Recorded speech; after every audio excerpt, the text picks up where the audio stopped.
ಸಮಸ್ತ ಸ್ನೇಹಿತರಿಗೂ ನಮಸ್ಕಾರ.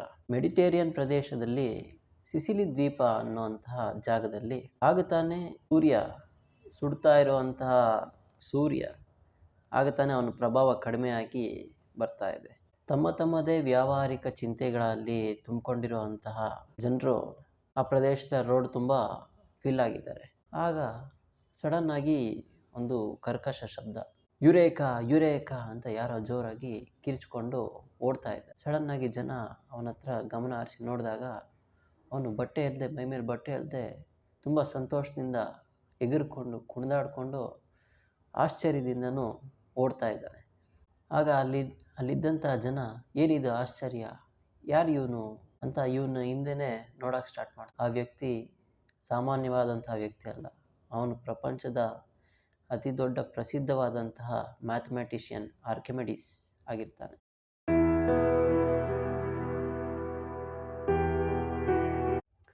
ಆರ್ಕಿಮಿಡೀಸ್ ಆ ಮಧ್ಯಾಹ್ನ ಅಷ್ಟೊಂದು ಜನ ಇರುವಂತಹ ಮಧ್ಯದಲ್ಲಿ ಯುರೇಕಾ ಅಂತ ಹೇಳ್ಕೊಂಡು ಕಿರ್ಚ್ಕೊಂಡು ಓಡಾಡಿದ್ದಾದರೂ ಯಾಕೆ? ಈ ಕಥೆದು ಬ್ಯಾಕ್ ಸ್ಟೋರಿ ಈ ಥರ ಇದೆ.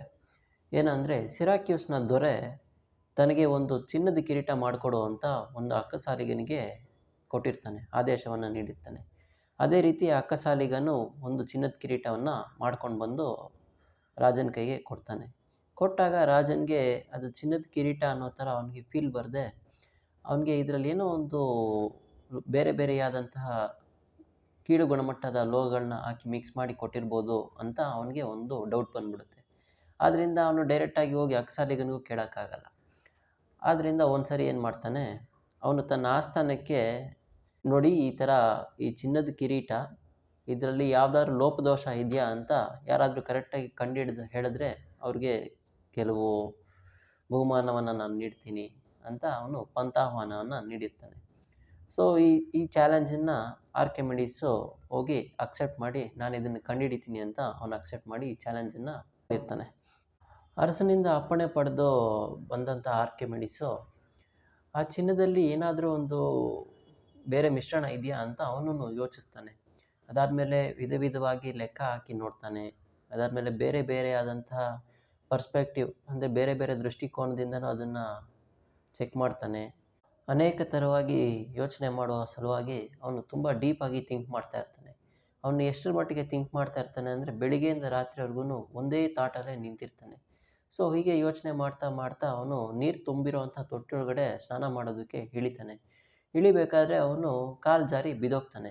ಬೀಳಬೇಕಾದ್ರೆ ಆ ತೊಟ್ಟಿಯನ್ನು ನೋಡ್ತಾನೆ, ಒಂದಷ್ಟು ನೀರು ಚೆಲ್ಲಿರುತ್ತೆ. ಅವನಿಗೆ ಆವಾಗಲೇ ಫ್ಲ್ಯಾಶ್ ಆಗುತ್ತೆ. ಆಗಲೇ ತೇಲುವಿಕೆಯ ನಿಯಮ ಅವನಿಗೆ ಗೊತ್ತಾಗುತ್ತೆ. ಸೊ ನೀರು ಹೇಗೆ ತೇಲುತ್ತೆ, ನೀರಿನ ಮೇಲೆ ಏನು ತೇಲುತ್ತೆ ಅನ್ನೋದು ಅವನಿಗೆ ಗೊತ್ತಾಗುತ್ತೆ. ಅದೇ ಸಾಪೇಕ್ಷ ಸಿದ್ಧಾಂತದ ನಿಯಮ ಅವನಿಗೆ ಗೊತ್ತಾಗಿ ಅಲ್ಲಿಂದ ಅವನಿಗೆ ಒಂದು ಫ್ಲ್ಯಾಶ್ ಆಗುತ್ತೆ. ರಾಜನ ಕಿರೀಟ ಅದು ಡೂಪ್ಲಿಕೇಟ್ ಅಥವಾ ಕೋಟ ಅಂತ ಬಯಲಿಗೆಳೆಯೋದಕ್ಕೆ ಅವನಿಗೆ ಅಷ್ಟೇ ಸಾಕಾಗಿರುತ್ತೆ. ಆದ್ದರಿಂದನೇ ಅವನಿಗೆ ತುಂಬ ಆಶ್ಚರ್ಯದಿಂದ, ಅವನು ಸಂತೋಷದಿಂದ ಆ ಸ್ನಾನದ ಮನೆಯಿಂದ ಓಡಿ ಬಂದು ಯುರೇಕಾ ಅಂತ ಕೂಗ್ಕೊಂಡು ತನ್ನ ಅಚೀವ್ಮೆಂಟ್ನ ಅವನು ಎಕ್ಸ್ಪ್ರೆಸ್ ಮಾಡ್ತಾ ಇರ್ತಾನೆ. ಆರ್ಕಿಮಿಡೀಸ್ನ ಪ್ರಾಬ್ಲಮ್ಗೆ ಉತ್ತರ ಹೇಗೆ ಸಿಕ್ತು ಅಂತ ಕೇಳಿದ್ರೆ, ಅವನು ಬಿಡದೆ ಹಗಲು ರಾತ್ರಿ ಒಂದೇ ಒಂದು ವಿಷಯದ ಮೇಲೇ ಅವನು ಕಾನ್ಸಂಟ್ರೇಟ್ ಮಾಡಿ ಥಿಂಕ್ ಮಾಡ್ತಾ ಇದ್ದ. ಅವನು ಬೇರೆ ಯಾವುದೇ ಎಕ್ಸ್ಟ್ರಾ ವಿಷಯದಲ್ಲೂ ನಾನು ಚಿಂತೆ ಮಾಡ್ತಾ ಇರಲಿಲ್ಲ. ಇದೊಂದೇ ವಿಷಯಕ್ಕೆ, ಇದು ಹೇಗೆ ಇದರ ಆನ್ಸರ್ ಕಂಡುಹಿಡಿಯೋದು, ಇದರ ಉತ್ತರ ಏನು ಅಂತಲೇ ಅವನು ತುಂಬ ಪರಿಶ್ರಮಪಟ್ಟು ಶ್ರಮಿಸ್ತಾ ಇದ್ದ. ಅವನು ಮನಸ್ಸಿನ ಪೂರ್ಣವಾದಂತಹ ಶಕ್ತಿಯನ್ನು ವಿನಿಯೋಗಿಸಿ ಅವನು ಶ್ರಮಿಸಿದ. ಆದ್ದರಿಂದನೇ ಅವನಿಗೆ ಫ್ರ್ಯಾಕ್ಷನ್ ಆಫ್ ಸೆಕೆಂಡ್ಸಲ್ಲಿ ಅವನಿಗೆ ಆ ಯೋಚನೆ ಹೊಳೆಯಿತು.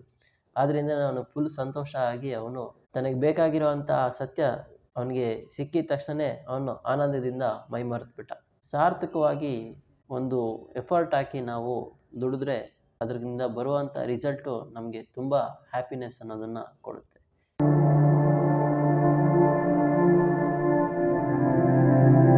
ಜಗತ್ತಿನ ಇತಿಹಾಸವನ್ನು ನೋಡಿದ್ರೆ, ಶ್ರೇಷ್ಠವಾಗಿ ಏನಾದರೂ ಒಂದು ಸಾಧನೆ ಮಾಡಿದಂಥವರೆಲ್ಲ ಕಷ್ಟಪಟ್ಟು ದುಡಿತಾನೇ ಇದ್ದರು. ನಮ್ಮ ಕೆಲಸದಲ್ಲೇ ಅವರು ಮಗ್ನರಾಗಿರ್ತಾ ಇದ್ದರು. ಅವ್ರು ಮಾಡ್ತಾ ಇದ್ದಂತಹ ಕೆಲಸದಲ್ಲೇ ಅವ್ರಿಗೆ ಸಂತೋಷ, ತೃಪ್ತಿ, ಅದಾದಮೇಲೆ ಅಪಾರವಾದಂತಹ ನಂಬಿಕೆ, ತನ್ನ ಮೇಲೆ ಬೇಕಾಗಿರುವಂತಹ ನಂಬಿಕೆ, ಆತ್ಮಸ್ಥೈರ್ಯ, ಶಕ್ತಿ, ಇದೆಲ್ಲ ಅವ್ರಿಗೆ ಸಿಗ್ತಾ ಇತ್ತು. 2000ಕ್ಕೂ ಅಧಿಕವಾದಂತಹ ವಿಧ ವಿಧವಾದ ಮಷಿನ್ಸ್ನ ಕಂಡುಹಿಡಿದು ಅಸಾಧಾರಣ ಪ್ರತಿಭಾಶಾಲಿ ಅನ್ನಿಸ್ಕೊಂಡಂತಹ ಥಾಮಸ್ ಆಲ್ವಾ ಎಡಿಸನ್ ಅವರು ಏನು ಹೇಳ್ತಾರೆ ಅಂದರೆ, ಆವಿಷ್ಕಾರ ಅನ್ನೋದು ಆಕಸ್ಮಿಕ ಅಲ್ಲ, ನಿರಂತರವಾಗಿ ಮಾಡಿದ ಕೆಲಸಕ್ಕೆ ಒಲಿದ ವರ ಅಂತ ಅವರು ಹೇಳ್ತಾರೆ. ಟ್ಯಾಲೆಂಟ್ನಲ್ಲಿ ಕಾನ್ಫಿಡೆನ್ಸ್ನ ಪಾಲು ಒಂದಾಗಿದ್ದರೆ ಮಿಕ್ಕಿದ್ದ 99ರಷ್ಟು ಭಾಗ ಸತತ ಪರಿಶ್ರಮದ್ದಾಗಿರುತ್ತೆ. ಟ್ರೂ ಸಕ್ಸಸ್ ಮತ್ತು ನಿರಂತರವಾದ ಕೆಲಸ, ಹಾರ್ಡ್ ವರ್ಕ್ ಅನ್ನೋದು ಇವರಿಬ್ಬರೂ ಜಿಗಡಿ ದೋಸ್ತ್ಗಳ ಥರ ಆಗಿರ್ತಾರೆ. ಸೊ ಒಂದನ್ನು ಪಡಿಬೇಕು ಅಂದರೆ ನಾವು ಇನ್ನೊಬ್ಬರನ್ನ ಫ್ರೆಂಡ್ ಮಾಡ್ಕೊಳ್ಳೇಬೇಕು. ಅತ್ಯಂತ ಅಮೂಲ್ಯವಾದದ್ದನ್ನು ನಾವು ಪಡಿಬೇಕು ಅಂದರೆ ಅದಕ್ಕೆ ನಾವು ನಿರಂತರವಾಗಿ ಹಾರ್ಡ್ ವರ್ಕ್ ಅನ್ನೋದನ್ನು ನಾವು ಮಾಡಲೇಬೇಕು ಅನ್ನೋದನ್ನು ನಾವು ನೆನಪಿಗೆ ತಂದಿಟ್ಕೊಳ್ಬೇಕಾಗತ್ತೆ. ನಾವೇನೀಗ ಮಹಾತ್ಮರಾಗಬೇಕು ಅಂತಲೂ ಇಲ್ಲ, ಸಂಶೋಧನೆ ಮಾಡಿ ವಿಜ್ಞಾನಿಗಳು ಅಂತಲೂ ಅನ್ಸ್ಕೊಬೇಕಾಗಿಲ್ಲ. ಒಬ್ಬರ ಥರ ಒಬ್ಬರಿಲ್ಲ, ಇನ್ನೊಬ್ಬರ ಥರ ಅವರೊಬ್ಬರಿಲ್ಲ. ಒಬ್ಬರೊಬ್ಬರು ನಡೆ ನುಡಿ, ಅವ್ರ ಥಿಂಕಿಂಗು, ಅವ್ರ ಲೈಕಿಂಗು, ಅವ್ರ ಹ್ಯಾಬಿಟ್ಟು ಎಲ್ಲ ಬೇರೆ ಬೇರೆ ಥರನೇ ಇರುತ್ತೆ. ನಾವು ಯಾರನ್ನೋ ಮಿಮಿಕ್ ಮಾಡಬೇಕು ಅಥವಾ ಅವ್ರ ಥರನೇ ಇರಬೇಕು ಅಂತಲೂ ಏನಿಲ್ಲ, ಅಂಥ ಅವಶ್ಯಕತೆಯೇ ನಮಗಿಲ್ಲ. ಆದರೆ ನಾವು ಅಂದ್ಕೊಂಡಿದ್ದ ಕೆಲಸದಲ್ಲಿ ನಾವು ಸಕ್ಸಸ್ಸನ್ನು ಪಡಿಬೋದಾ, ಉತ್ಸಾಹದಿಂದ ಇರ್ಬೋದಾ, ಅಥವಾ ನಿಶ್ಚಿಂತೆಯಿಂದ ತನ್ನ ಜೀವನದ ಉದ್ದಕ್ಕೂ ಪ್ರಯಾಣ ಮಾಡಿಕೊಂಡು ಹೋಗ್ಬೋದಾ?